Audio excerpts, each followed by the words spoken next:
Tao in its transcendental aspect and in its physical manifestation. The Tao, which can be expressed in words, is not the eternal Tao. The name which can be uttered is not its eternal name. Without a name, it is the beginning of heaven and earth. With a name, it is the mother of all things. Only one who is ever free from desire can apprehend its spiritual essence. He who is ever a slave to desire can see no more than its outer fringe. These two things, the spiritual and the material, though we call them by different names, in their origin are one and the same. This sameness is a mystery, the mystery of mysteries. It is the gate of all wonders. How unfathomable is Tao!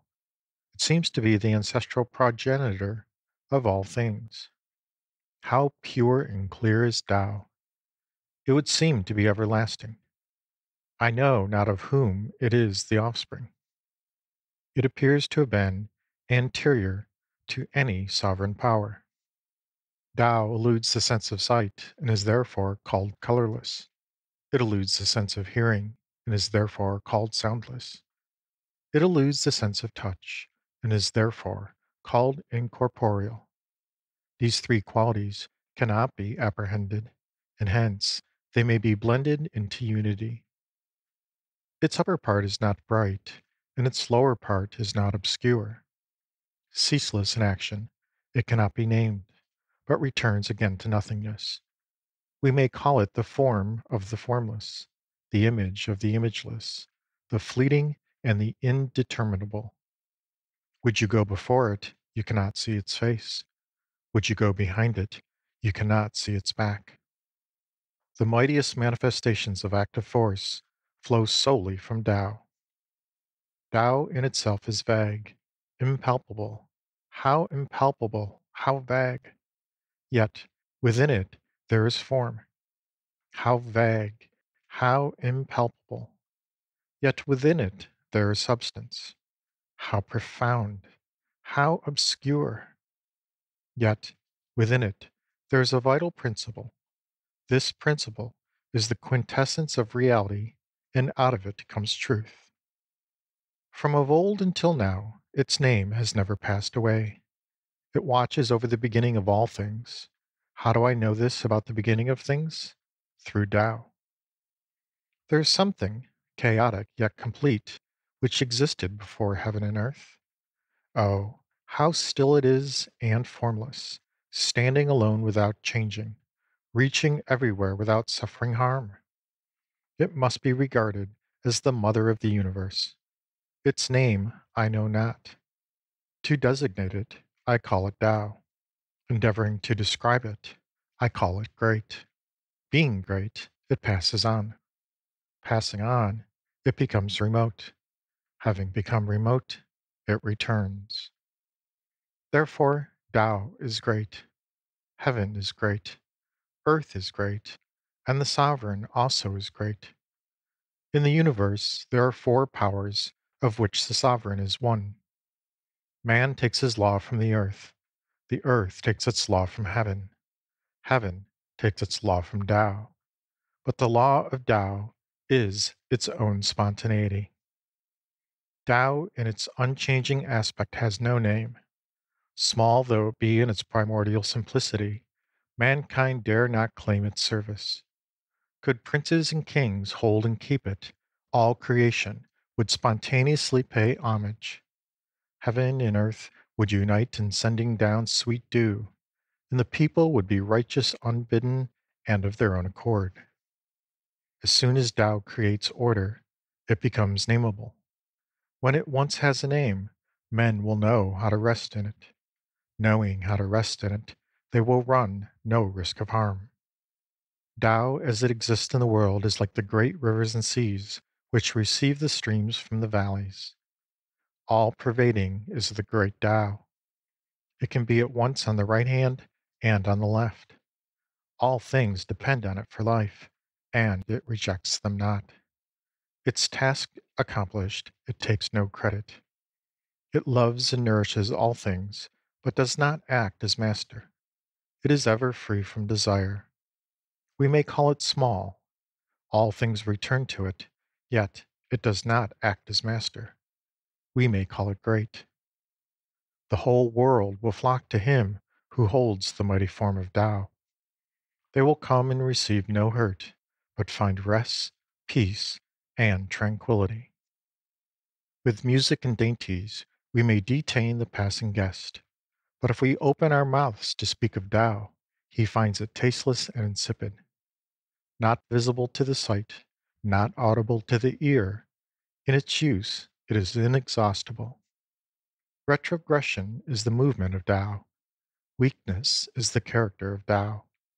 All things under heaven are products of being, but being itself is the product of not being. Tao is a great square with no angles, a great vessel which takes long to complete, a great sound which cannot be heard, a great image with no form. Tao lies hid and cannot be named, yet it has the power of transmuting and perfecting all things. Tao produced unity. Unity produced duality.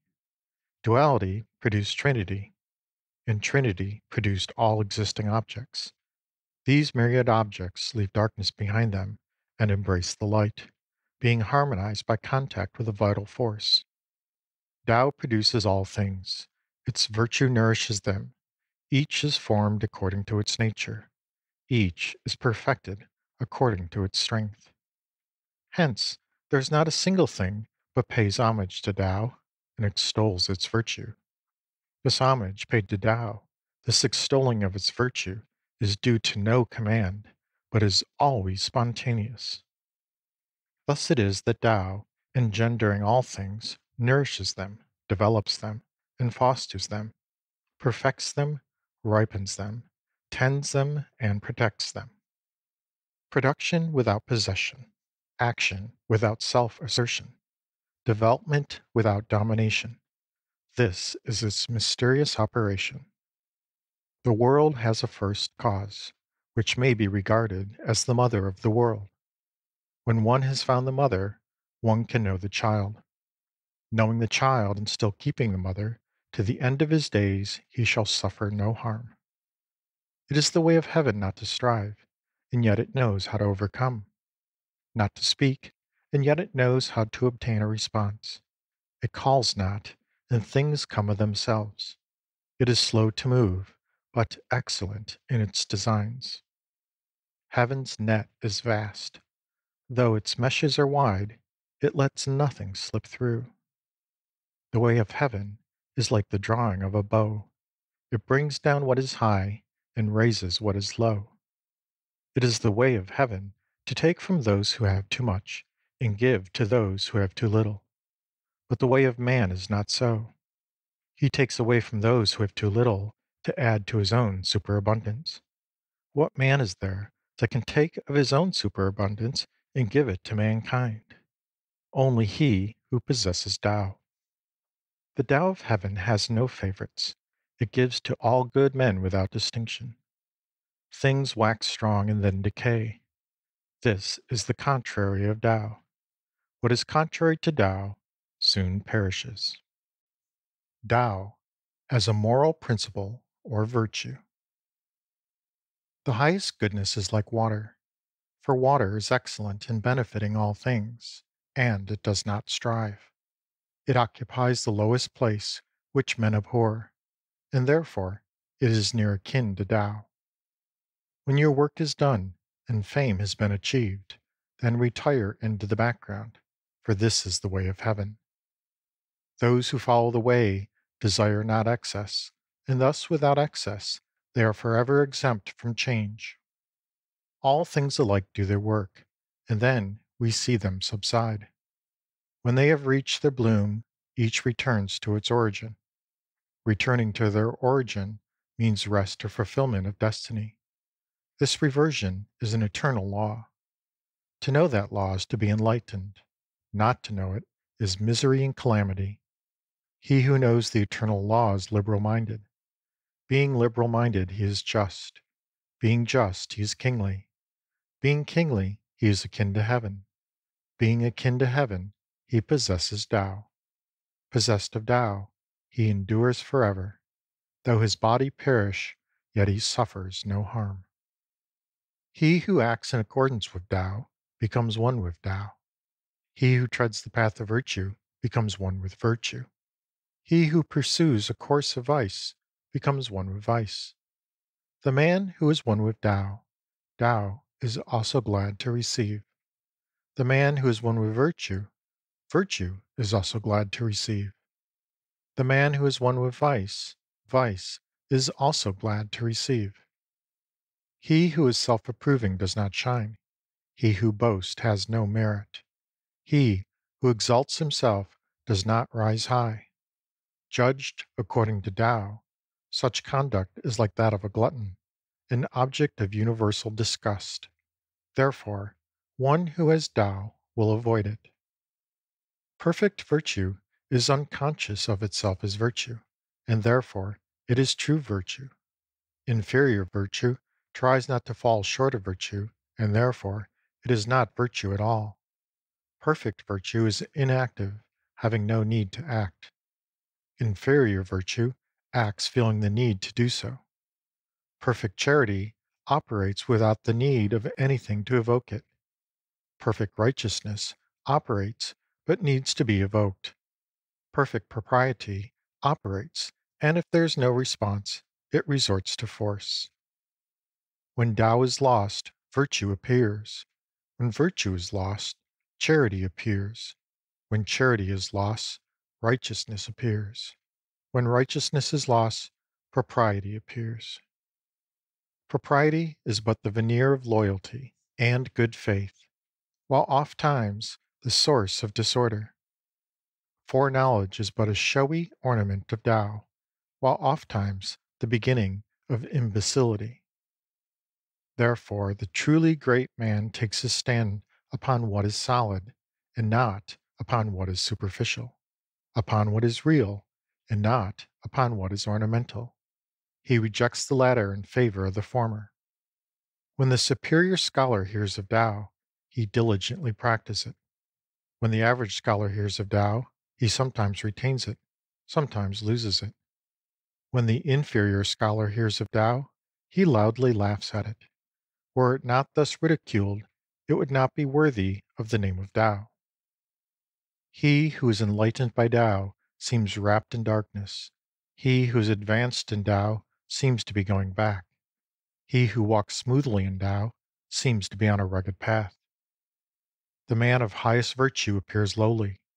He who is truly pure behaves as though he were sullied. He who has virtue in abundance behaves as though it were not enough. He who is firm in virtue seems like a skulking pretender. He who is simple and true appears unstable as water. If Tao prevails on earth, horses will be used for purposes of agriculture. If Tao does not prevail, war horses will be bred on the common. If we had sufficient knowledge to walk in the great way, what we should most fear would be boastful display. The great way is very smooth, but the people love the bypaths. Where the palaces are very splendid, there the fields will be very waste, and the granaries very empty. The wearing of gay embroidered robes, the carrying of sharp swords, fastidiousness in food and drink, superabundance of property and wealth, this I call flaunting robbery. Most assuredly, it is not Tao. He who trusts to his abundance of natural virtue is like an infant newly born, whom venomous reptiles will not sting, wild beasts will not seize, birds of prey will not strike. The infant's bones are weak, its sinews are soft, yet its grasp is firm.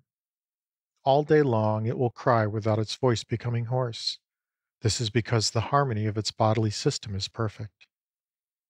Temper your sharpness, disentangle your ideas, moderate your brilliancy, live in harmony with your age. This is being in conformity with the principle of Tao. Such a man is impervious alike to favor and disgrace, to benefits and injuries, to honor and contempt, and therefore he is esteemed above all mankind. In governing men and in serving heaven, there is nothing like moderation, for only by moderation can there be an early return to man's normal state. This early return is the same as a great storage of virtue. With a great storage of virtue, there is naught which may not be achieved. If there is naught which may not be achieved, then no one will know to what extent this power reaches. And if no one knows to what extent a man's power reaches, that man is fit to be the ruler of a state. Having the secret of rule, his rule shall endure. Setting the taproot deep, and making the spreading roots firm, this is the way to ensure long life to the tree. Tao is the sanctuary where all things find refuge, the good man's priceless treasure, the guardian and savior of him who is not good. Hence, at the enthronement of an emperor and the appointment of his 3 ducal ministers, though there be some who bear presents of costly jade and drive chariots with teams of 4 horses, that is not so good as sitting still and offering the gift of this Tao. Why was it that the men of old esteemed this Tao so highly? Is it not because it may be daily sought and found, and can remit the sins of the guilty? Hence, it is the most precious thing under heaven. All the world says that my Tao is great, but unlike other teaching. It is just because it is great that it appears unlike other teaching. If it had this likeness, long ago would its smallness have been known. The skillful philosophers of the olden time were subtle, spiritual, profound, and penetrating. They were so deep as to be incomprehensible. Because they are hard to comprehend, I will endeavor to describe them.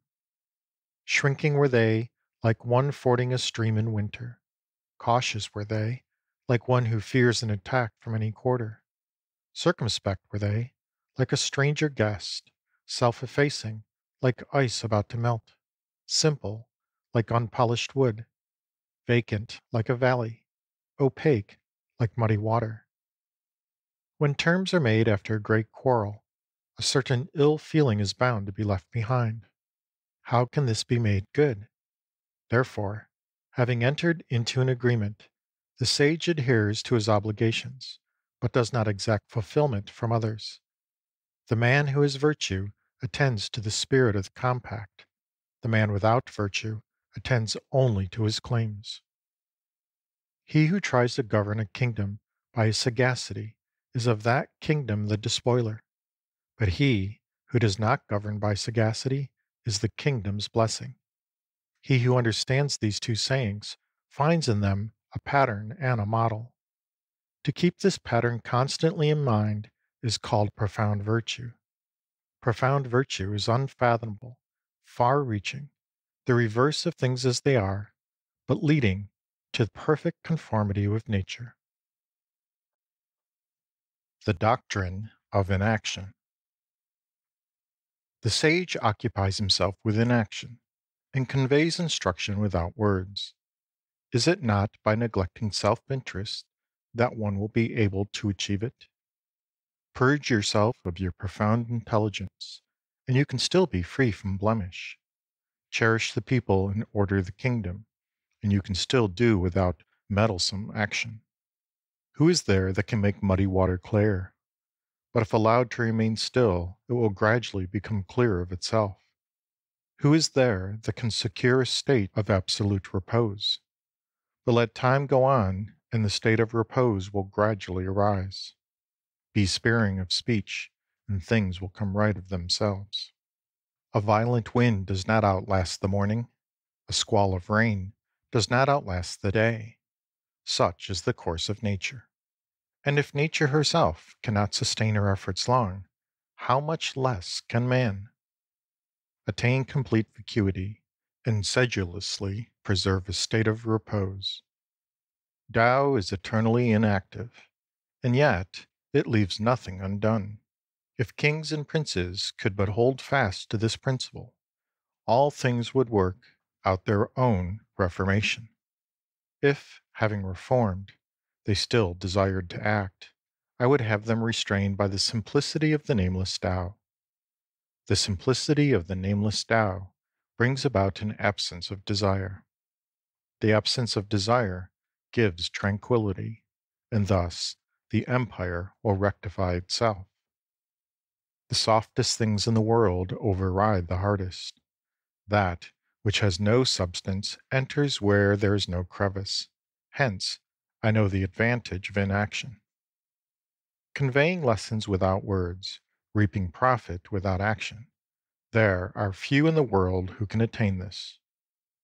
Activity conquers cold, but stillness conquers heat. Purity and stillness are the correct principles for mankind. Without going out of doors, one may know the whole world.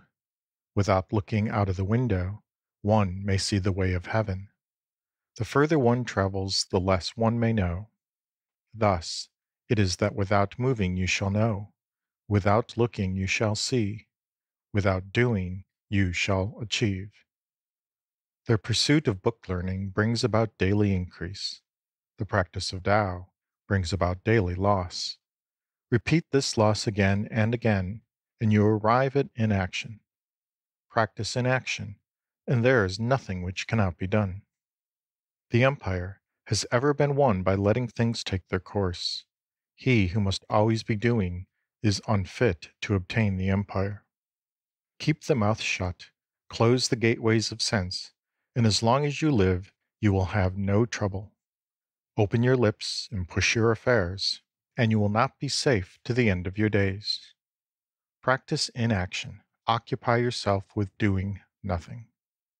Desire not to desire, and you will not value things difficult to obtain. Learn not to learn, and you will revert to a condition which mankind in general has lost. Leave all things to take their natural course, and do not interfere. Lowliness and humility. All things in nature work silently. They come into being and possess nothing. They fulfill their functions and make no claim. When merit has been achieved, do not take it to yourself, for if you do not take it to yourself, it shall never be taken from you. Follow diligently the way in your own heart, but make no display of it to the world. Keep behind, and you shall be put in front. Keep out, and you shall be kept in. Goodness strives not, and therefore it is not rebuked. He that humbles himself shall be preserved entire. He that bends shall be made straight. He that is empty shall be filled. He that is worn out shall be renewed. He who is little shall succeed. He who is much shall go astray. Therefore, the sage embraces unity, and is a model for all under heaven.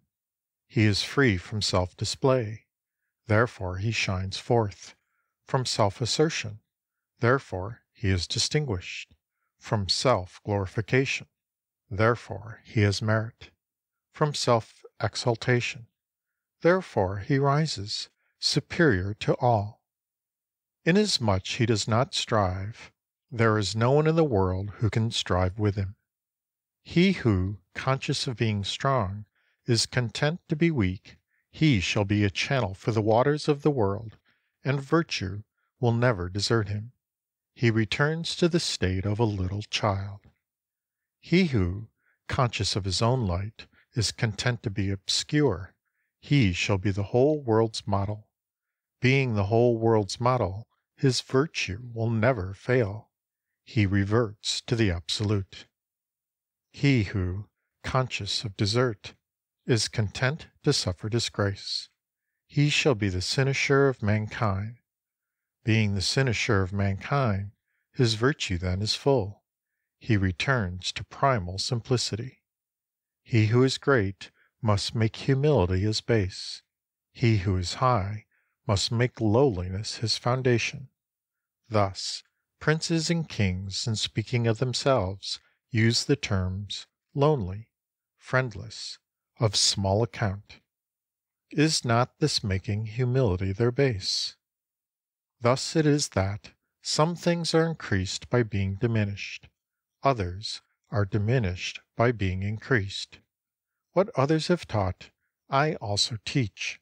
The violent come to untimely ends. I will make this the root of my teaching. What makes a kingdom great is its being like a downflowing river, the central point towards which all the smaller streams under heaven converge, or like the female throughout the world, who by quiescence always overcomes the male, and quiescence is a form of humility. Therefore, if a great kingdom humbles itself before a small kingdom, it shall make the small kingdom its prize. And if a small kingdom humbles itself before a great kingdom, it shall win over that great kingdom. Thus the one humbles itself in order to attain, the other attains because it is humble. If the great kingdom has no further desire than to bring men together and to nourish them, the small kingdom will have no further desire than to enter the service of the other. But in order that both may have their desire, the great one must learn humility. The reason why rivers and seas are able to be lords over 100 mountain streams is that they know how to keep below them. That is why they are able to reign over all the mountain streams. Therefore the sage, wishing to be above the people, must by his words put himself below them. Wishing to be before the people, he must put himself behind them. In this way, though he has his place above them, the people do not feel his weight. Though he has his place before them, they do not feel it as an injury. Therefore, all mankind delight to exalt him, and weary of him not. The sage expects no recognition for what he does. He achieves merit, but does not take it to himself. He does not wish to display his worth. I have 3 precious things which I hold fast and prize. The first is gentleness. The second is frugality. The third is humility, which keeps me from putting myself before others. Be gentle, and you can be bold. Be frugal, and you can be liberal. Avoid putting yourself before others, and you can become a leader among men. But in the present day, men cast off gentleness, and are all for being bold. They spurn frugality, and retain only extravagance. They discard humility, and aim only at being first. Therefore they shall surely perish. Gentleness brings victory to him who attacks, and safety to him who defends. Those whom heaven would save, it fences round with gentleness. The best soldiers are not warlike. The best fighters do not lose their temper. The greatest conquerors are those who overcome their enemies without strife. The greatest directors of men are those who yield place to others. This is called the virtue of not striving, the capacity for directing mankind. This is being the compeer of heaven. It was the highest goal of the ancients. Government. Not exalting worth keeps the people from rivalry. Not prizing what is hard to procure keeps the people from theft. Not to show them what they may covet is the way to keep their minds from disorder. Therefore the sage, when he governs, empties their minds and fills their bellies, weakens their inclinations and strengthens their bones. His constant object is to keep the people without knowledge and without desire, or to prevent those who have knowledge from daring to act. He practices inaction, and nothing remains ungoverned. He who respects the state as his own person is fit to govern it. He who loves the state as his own body is fit to be entrusted with it. In the highest antiquity, the people did not know that they had rulers. In the next age, they loved and praised them. In the next, they feared them. In the next, they despised them. How cautious is the sage, how sparing of his words! When his task is accomplished and affairs are prosperous, the people all say, "We have come to be as we are, naturally and of ourselves." If any one desires to take the empire in hand and govern it, I see that he will not succeed. The empire is a divine utensil which may not be roughly handled. He who meddles mars. He who holds it by force loses it. Fishes must not be taken from the water.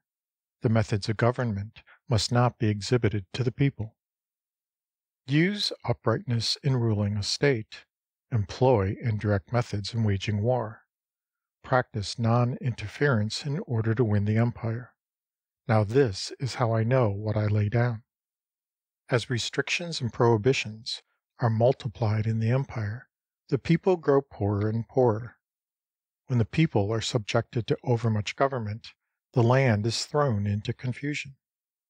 When the people are skilled in many cunning arts, strange are the objects of luxury that appear.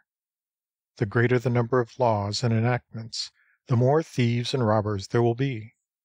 Therefore, the sage says, so long as I do nothing, the people will work out their own reformation. So long as I love calm, the people will right themselves. If only I keep from meddling, the people will grow rich. If only I am free from desire, the people will come naturally back to simplicity. If the government is sluggish and inert, the people will be honest and free from guile. If the government is prying and meddling, the people will be discontented. Is it realized that the ultimate ideal is absence of government? Otherwise, the straight will become the crooked, and the good will revert to evil. Verily, mankind have been under delusion for many a day. Govern a great nation as you would cook a small fish. If the empire is governed according to Tao, disembodied spirits will not manifest supernatural powers. It is not that they lack supernatural power, but they will not use it to hurt mankind. Again, it is not that they are unable to hurt mankind, but they see that the sage also does not hurt mankind. If then neither sage nor spirits work harm, their virtue converges to one beneficent end.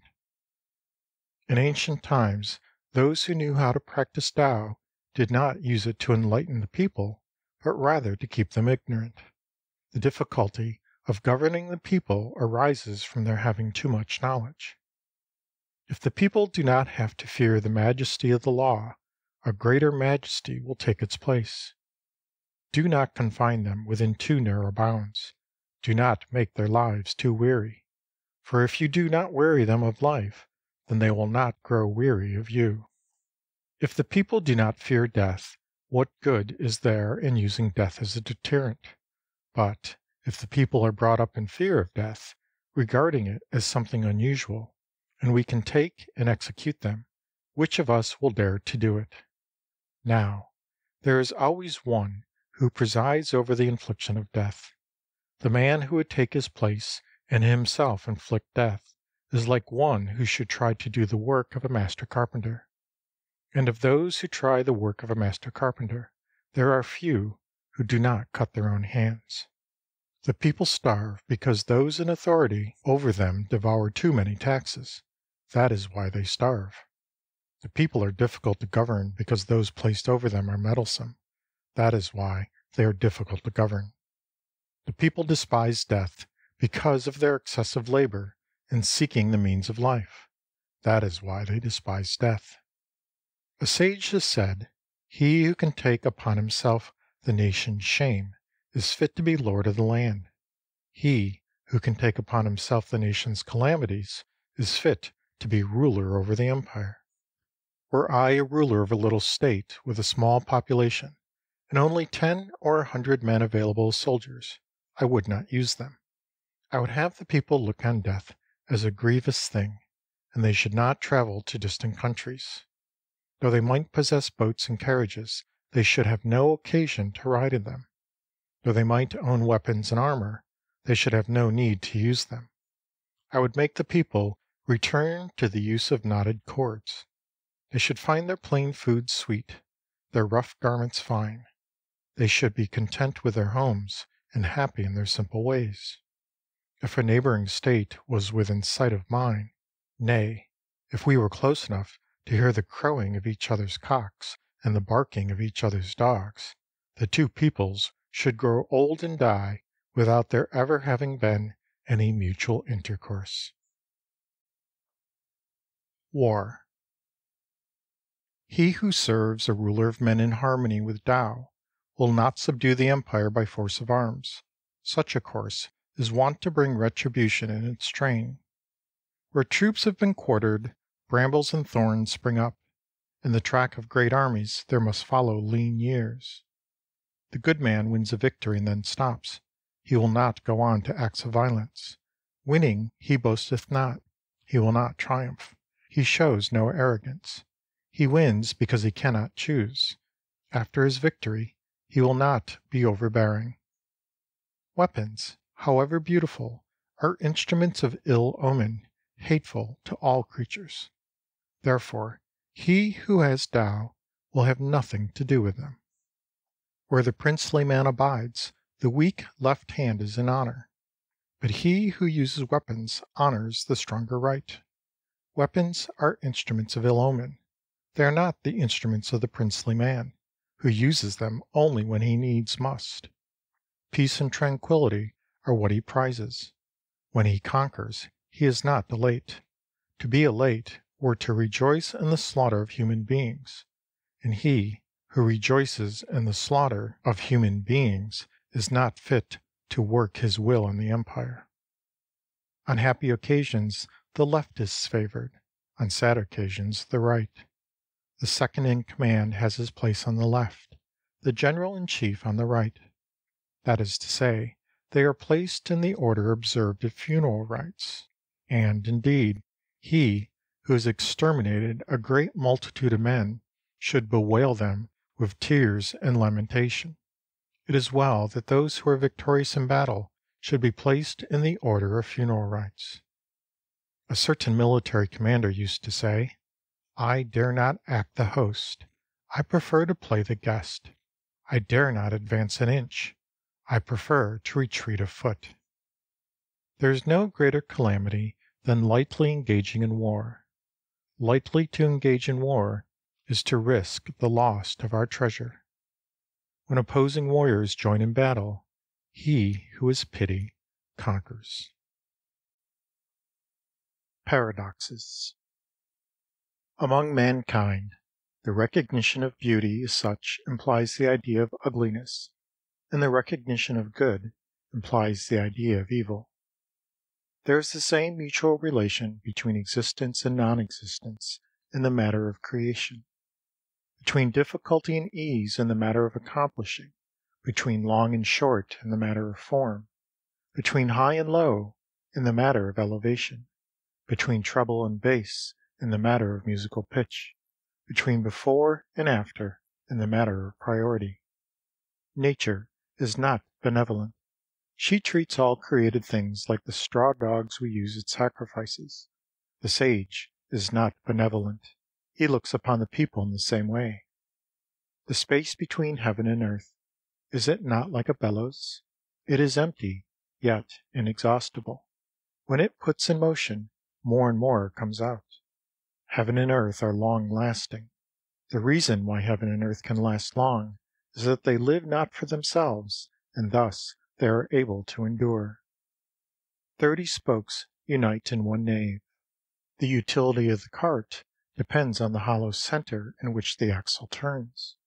Clay is molded into a vessel. The utility of the vessel depends on its hollow interior. Doors and windows are cut out in order to make a house. The utility of the house depends on the empty spaces. Thus, while the existence of things may be good, it is the non-existent in them which makes them serviceable. When the great Tao falls into disuse, benevolence and righteousness come into vogue. When shrewdness and sagacity appear, great hypocrisy prevails. It is when the bonds of kinship are out of joint that filial piety and paternal affection begin. It is when the state is in a ferment of revolution that loyal patriots arise. Cast off your holiness, rid yourself of sagacity, and the people will benefit 100-fold. Discard benevolence and abolish righteousness, and the people will return to filial piety and paternal love. Renounce your scheming and abandon gain, and thieves and robbers will disappear. These three precepts mean that outward show is insufficient, and therefore they bid us to be true to our proper nature, to show simplicity, to embrace plain dealing, to reduce selfishness, to moderate desire. A variety of colors makes man's eye blind. A diversity of sounds makes man's ear deaf. A mixture of flavors makes man's palate dull. He who knows others is clever, but he who knows himself is enlightened. He who overcomes others is strong, but he who overcomes himself is mightier still. He is rich who knows when he has enough. He who acts with energy has strength of purpose. He who moves not from his proper place is long-lasting. He who dies, but perishes not, enjoys true longevity. If you would contract, you must first expand. If you would weaken, you must first strengthen. If you would overthrow, you must first raise up. If you would take, you must first give. This is called obscuring one's light. He who is most perfect seems to be lacking, yet his resources are never outworn. He who is most full seems vacant, yet his uses are inexhaustible. Extreme straightness is as bad as crookedness. Extreme cleverness is as bad as folly. Extreme fluency is as bad as stammering. Those who know do not speak. Those who speak do not know. Abandon learning, and you will be free from trouble and distress. Failure is the foundation of success, and the means by which it is achieved. Success is the lurking place of failure, but who can tell when the turning point will come? He who acts destroys. He who grasps loses. Therefore, the sage does not act, and so does not destroy. He does not grasp, and so he does not lose. Only he who does nothing for his life's sake can truly be said to value his life. Man at his birth is tender and weak. At his death he is rigid and strong. Plants and trees, when they come forth, are tender and crisp. When dead, they are dry and tough. Thus rigidity and strength are the concomitants of death. Softness and weakness are the concomitants of life. Hence the warrior that is strong does not conquer. The tree that is strong is cut down. Therefore, the strong and the big take the lower place. The soft and the weak take the higher place. There is nothing in the world more soft and weak than water. Yet for attacking things that are hard and strong, there is nothing that surpasses it, nothing that can take its place. The soft overcomes the hard. The weak overcomes the strong. There is no one in the world but knows this truth, and no one who can put it into practice. Those who are wise have no wide range of learning. Those who range most widely are not wise. The sage does not care to hoard. The more he uses for the benefit of others, the more he possesses himself. The more he gives to his fellow men, the more he has of his own. The truest sayings are paradoxical. Miscellaneous sayings and precepts. By many words wit is exhausted. It is better to retain what is in the heart. The excellence of a dwelling is its site. The excellence of a mind is its profundity. The excellence of giving is charitableness. The excellence of speech is truthfulness. The excellence of government is order. The excellence of action is ability. The excellence of movement is timeliness. He who grasps more than he can hold would be better without any. If a house is crammed with treasures of gold and jade, it will be impossible to guard them all. He who prides himself upon wealth and honor hastens his own downfall. He who strikes with a sharper point will not himself be safe for long. By uniting the intelligent and animal souls, and embracing unity, can you avoid dissolution? By concentrating your breath and striving to make it soft, can you become like a little child?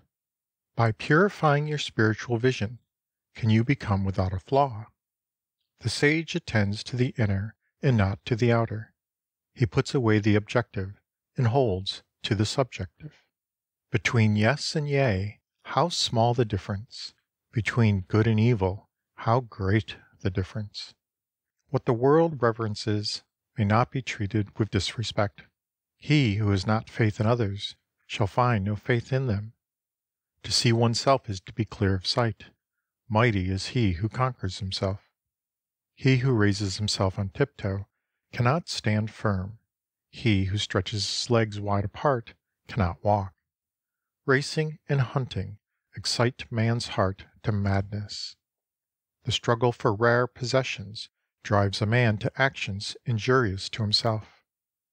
The heavy is the foundation of the light. Repose is the ruler of unrest. The wise prince in his daily course never departs from gravity and repose. Though he possesses a gorgeous palace, he will dwell therein with calm indifference. How should the lord of a myriad chariots conduct himself with levity in the empire? Levity loses men's hearts. Unrest loses the throne. The skilful traveler leaves no tracks. The skilful speaker makes no blunders. The skilful reckoner uses no tallies. He who knows how to shut uses no bolts, yet you cannot open. He who knows how to bind uses no cords, yet you cannot undo. Among men reject none. Among things reject nothing. This is called comprehensive intelligence. The good man is the bad man's teacher. The bad man is the material upon which the good man works. If the one does not value his teacher, if the other does not love his material, then despite their sagacity they must go far astray. This is a mystery of great import. As unwrought materials divided up and made into serviceable vessels, so the sage turns his simplicity to account, and thereby becomes the ruler of rulers. The course of things is such that what was in front is now behind, what was hot is now cold, what was strong is now weak, what was complete is now in ruin. Therefore, the sage avoids excess, extravagance, and grandeur. Which is nearer to you, fame or life? Which is more to you, life or wealth? Which is the greater malady, gain or loss? Excessive ambitions necessarily entail great sacrifice. Much hoarding must be followed by heavy loss. He who knows when he has enough will not be put to shame. He who knows when to stop will not come to harm. Such a man can look forward to long life. There is no sin greater than yielding to ambition, no calamity greater than discontent, no vice greater than covetousness. He who has known the contentment of being contented will always be content. Do not wish to be rare like jade, or common like stone. The sage has no hard and fast ideas, but he shares the ideas of the people and makes them his own. Living in the world, he has the appearance of timidity, and for the world's sake keeps his mind in a state of flux. The people all fix their eyes and ears upon him. The sage looks upon all as his children. I have heard that he who possesses the secret of life when traveling abroad will not flee from rhinoceros or tiger. When entering a hostile camp, he will not equip himself with sword or buckler. The rhinoceros finds in him no place to insert its horn. The tiger has nowhere to fasten its claw. The soldier has nowhere to thrust his blade. And why? Because he has no spot where death can enter. To see small beginnings is clearness of sight. To rest in weakness is strength. He who knows how to plant shall not have his plant uprooted. He who knows how to hold a thing shall not have it taken away. Sons and grandsons will worship at his shrine, which shall endure from generation to generation. Knowledge of harmony is the secret of the unchanging. Knowledge of the unchanging means enlightenment. To increase life is of evil omen. The mind directing the vital force is strength. The sage is square but not angular, strict without injuring others, straightforward but not unrestrained, luminous but not dazzling. Good words shall gain you honor in the marketplace, but good deeds shall gain you friends among men. To the good I would be good. To the not good I would also be good, in order to make them good. With the faithful I would keep faith. With the unfaithful I would also keep faith, in order that they may become faithful. Even if a man is bad, how can it be right to cast him off? Requite injury with kindness. The difficult things of this world must once have been easy. The great things of this world must once have been small. Set about difficult things while they are still easy. Do great things while they are still small. The sage never affects to do anything great, and therefore he is able to achieve his great results. He who always thinks things easy is sure to find them difficult. Therefore, the sage ever anticipates difficulties, and thus it is he never encounters them. While times are quiet, it is easy to take action. Ere coming troubles have cast their shadows, it is easy to lay plans. That which is brittle is easily broken. That which is minute is easily dissipated. Take precautions before the evil appears. Regulate things before disorder has begun.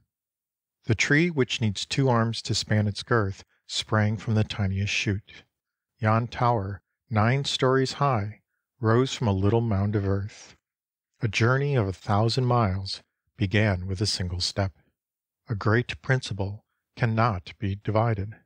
Therefore, it is that many containers cannot contain it. The sage knows what is in him, but makes no display. He respects himself, but seeks not honor for himself. To know, but to be as though not knowing, is the height of wisdom.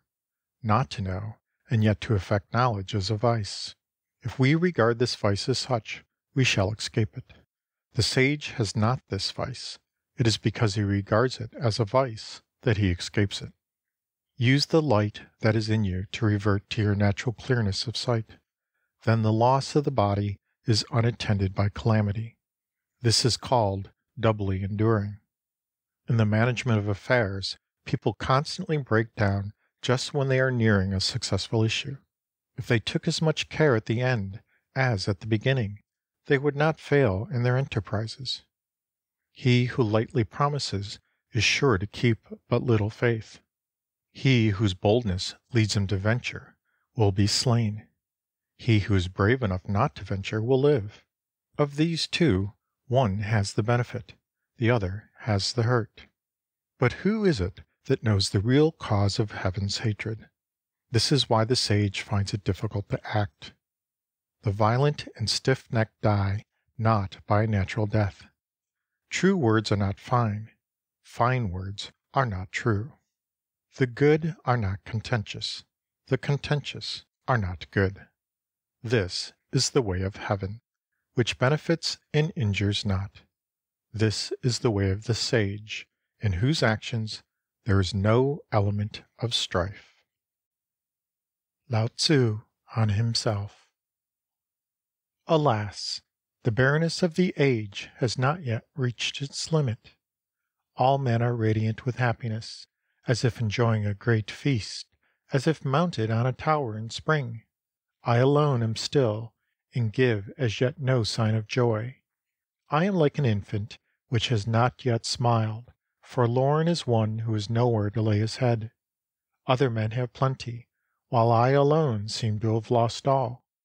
I am a man foolish in heart, dull and confused. Other men are full of light. I alone seem to be in darkness. Other men are alert. I alone am listless. I am unsettled as the ocean, drifting as though I had no stopping place. All men have their usefulness. I alone am stupid and clownish. Lonely though I am, and unlike other men, yet I revere the foster mother, Tao. My words are very easy to understand, very easy to put into practice, yet the world can neither understand nor practice them. My words have a clue, my actions have an underlying principle. It is because men do not know the clue that they understand me not. Those who know me are but few, and on that account my honor is the greater. Thus the sage wears coarse garments, but carries a jewel in his bosom. With rare modesty and intelligent self appreciation, Confucius described himself as a transmitter, not a maker, one who loved and believed in the ancients. This judicious estimate fairly sums up the position of China's most prominent teacher. Incalculable though his influence has been over millions of the human race, it is due, rather, to his sterling common sense, backed by the moral strength of his character, than to any striking intellectual power or novelty in his ideas. But some 50 years before the time of Confucius, there lived another great Chinese who, besides being a lover of antiquity, takes high rank as a profound and original thinker. Apart from the thick crop of legend and myth which soon gathered around his name, very little is known about the life and personality of Lao Tzu, and even the meager account preserved for us in the history of Tzu Chien must be looked upon with suspicion. All the alleged meetings and conversations with Confucius may safely be rejected, not only on account of chronological difficulties, but because they are exactly the sort of invention which would be likely to pass current in an early and uncritical age. We need not, however, go so far as those who impugn the very existence of Lao Tzu as an individual and regard the book which passes under his name as a mere collection of scraps of ancient proverbial philosophy. Some color, indeed, is lent to this theory by the uncertainty that attaches to the proper interpretation of the name Lao Tzu, which is variously explained as one, old boy, because he is said to have been born with a white beard, but we may rather suspect that the story was invented to explain the name. 2. Son of Lao, this being the surname of the Virgin Mother who conceived him at the sight of a falling star. Or 3. Old Philosopher, because of the great age at which he wrote his immortal book, the Tao Te Ching. The mention of this classic, or Treatise of the Way and of Virtue, as it may be translated, for want of better English equivalents, brings us naturally to the vexed question as to whether the text which has come down to us can really be attributed to the hand of Lao Tzu, or whether it is not rather a garbled and unauthorized compilation of his sayings, or even the mere forgery of a later age. The Chinese themselves, it may be remarked, are almost unanimous in denying its authenticity. It has been urged that we must make allowance here for Confucian bias, but the internal evidence alone should suffice to dispel the notion, to which many eminent sinologues have clung, that the Tao Te Ching in its present form can possibly represent the actual work of Lao Tzu. On the other hand, it is highly probable that much of it is substantially what he said or wrote, though carelessly collected and pieced together at random. Sima Qian, who published his history in 91 BC and was consequently removed from Lao Tzu by a much longer period than we are from Shakespeare, tells us that the sage wrote a book of 5,000 and odd words, and, indeed, by that time the Tao Te Ching may possibly have existed in something like its present shape. But anyone who reflects on the turbulent condition of China during the intervening centuries and the chaotic state of primitive literature before the labors of Confucius, to say nothing of the burning of the books in 213 BC, will find it hard to convince himself that Sima Qian ever had before him the actual writings of the philosopher. Arbitrary and confused though the arrangement of the Tao Te Ching appears, it is possible to trace a coherent line of thought throughout the whole. And although no coiner of paradox on such an extensive scale as Lao Tzu could hope to achieve absolute and invariable consistency, it is easy to see that the Tao Te Ching is something more than a mere jumble of stray aphorisms. That it is, in fact, the well defined though rudimentary outline of a great system of transcendental and ethical philosophy. That this magnificent scheme of thought never reached its full expression in Lao Tzu's treatment is largely due to the fact that he is perpetually struggling to convey his ideas through the medium of a language still imperfectly developed and forming an inadequate vehicle for obtrusive philosophical conceptions. This, too, combined with an extraordinary conciseness of diction, is the cause of the obscurity which hangs over several portions of the text, and which the labors of innumerable commentators have done very little to clear away. To the wide scope thus afforded for the imagination, we owe the startling discoveries in the body of the work, of the doctrine of the Trinity, and of the Hebrew word for Jehovah, thinly disguised in its Chinese dress. Sad to say, both of these once famous theories are now totally discredited. The real value of the Tao Te Ching lies not in such puerilities, but in its wealth of suggestive hints and pregnant phrases, each containing a world of thought in itself and capable of expansion into volumes. Whether Lao Tzu ever developed the germs of thought, thrown out with such prodigality, we do not know. At any rate, no record of the development remains. And if Lao Tzu failed to work out his own system, the task was never satisfactorily accomplished by those who came after him. It is true that an enormous superstructure of Taoist literature has been raised upon the slender foundation of the Tao Te Ching, but these Taoist writers soon forsook the austerity of Lao Tzu's way for the more attractive fields of ritual and magic. Lao Tzu was a Socrates who never found a Plato or an Aristotle to reap the goodly harvest he had sown. Even Chuang Tzu, the greatest of his followers, whose exquisite literary style contrasts strangely with the rugged sentences of the Tao Te Ching, scarcely seems to have caught the true spirit of his master, and is apt to lose himself in the vague speculations of a dreamy mysticism. Lao Tzu's work, however, was able to command attention on its own merits.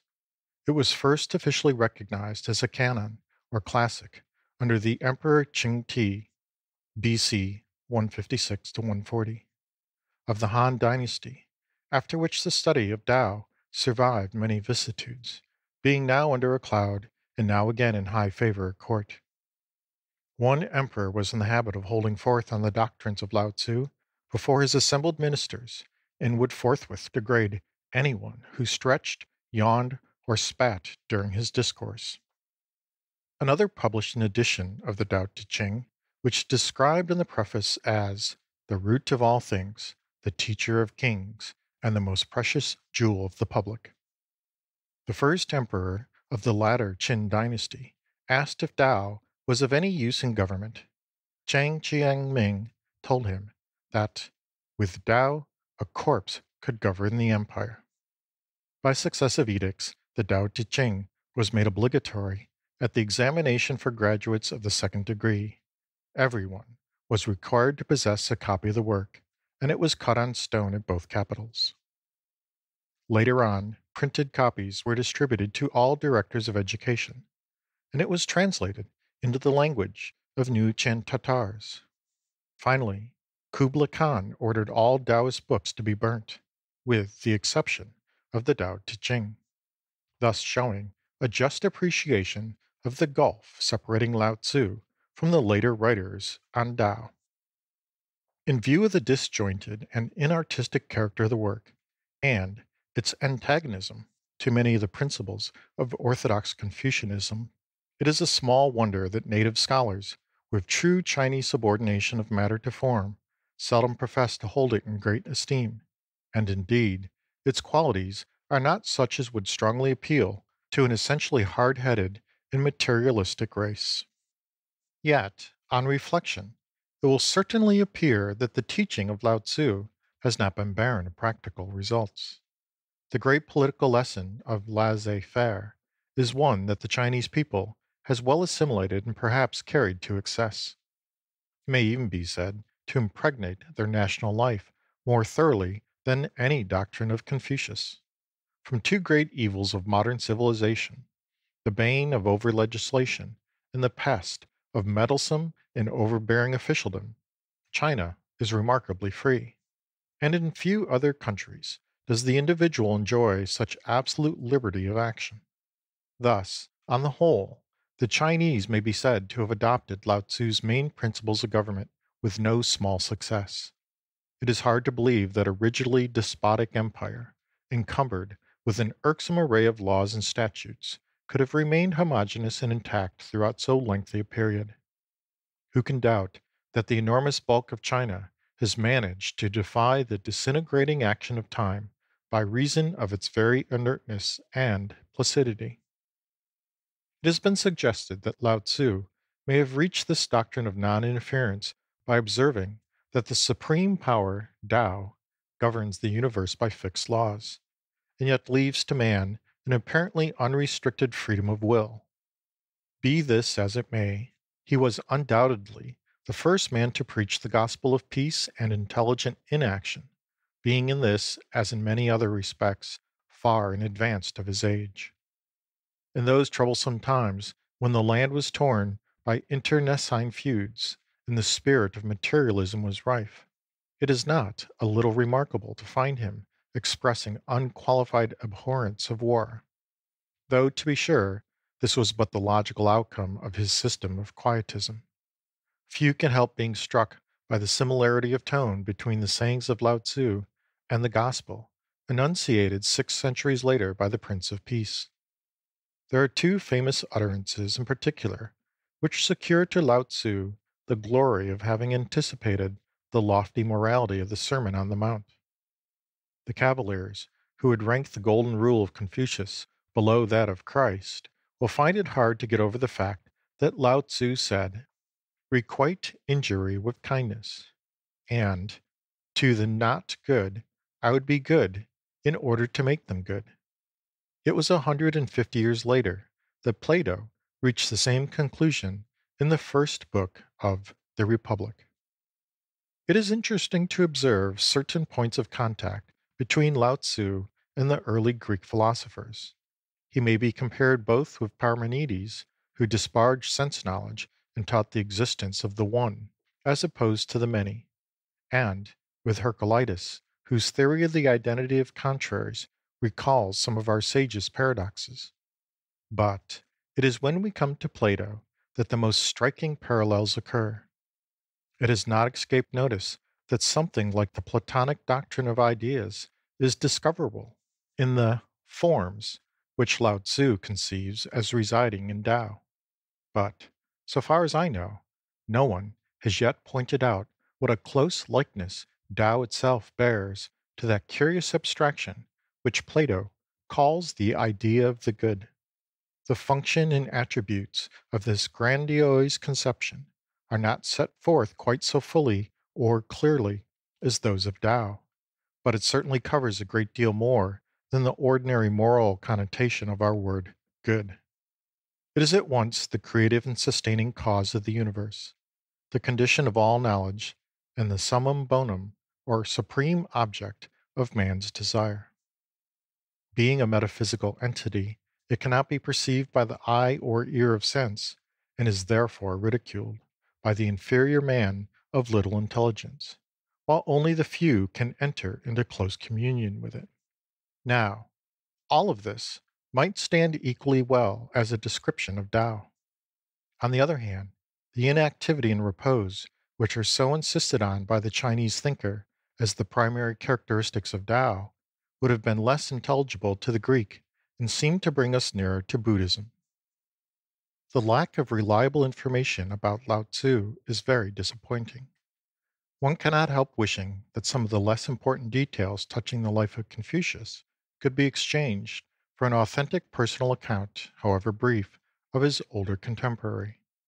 All that we know for certain is that, after having spent most of his life in the state of Chow, he set out at an advanced age towards the west, passed the frontier, and was never heard of again.